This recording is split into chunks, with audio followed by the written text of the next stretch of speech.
Welcome to 6 TV. నేను నిఖత్. ఇక details చూస్తే తిరుపతి జిల్లా గూడూరు రైల్వే జంక్షన్ పరిధిలో హౌరా ఎక్స్ప్రెస్ రైలుకు పెను ప్రమాదం తప్పింది. గూడూరు అడవయ్య కాలనీ ప్రాంతంలో రైల్వే పట్టాలు విరిగి ఉండడం గమనించి సునీల్ అనే యువకుడు లోకో పైలట్ ను అలర్ట్ చేశాడు.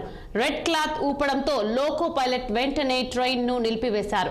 దీంతో పెను ప్రమాదం తప్పిందని ఎక్స్ప్రెస్ ట్రైన్ లోని ప్రయాణికులంతా ఊపిరి పీల్చుకున్నారు. ఆదివారం ఉదయం 7 గంటలకు ఈ ఘటనతో దాదాపు అరగంట పాటు రైళ్ల రాకపోకలకు అంతరాయం ఏర్పడింది. తిరుపతి వైపు వెళ్లే పలు రైళ్లు కొంత సమయం ఆలస్యంగా నడిచాయి. విరిగిన రైలు పట్టాలకు సిబ్బంది మరమ్మతులు చేపట్టారు.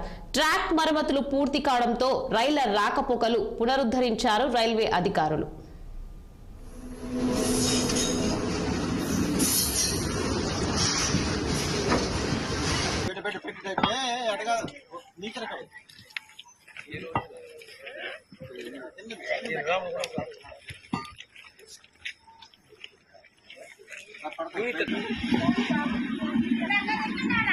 చెప్పుంటే వచ్చేస్తున్నాం.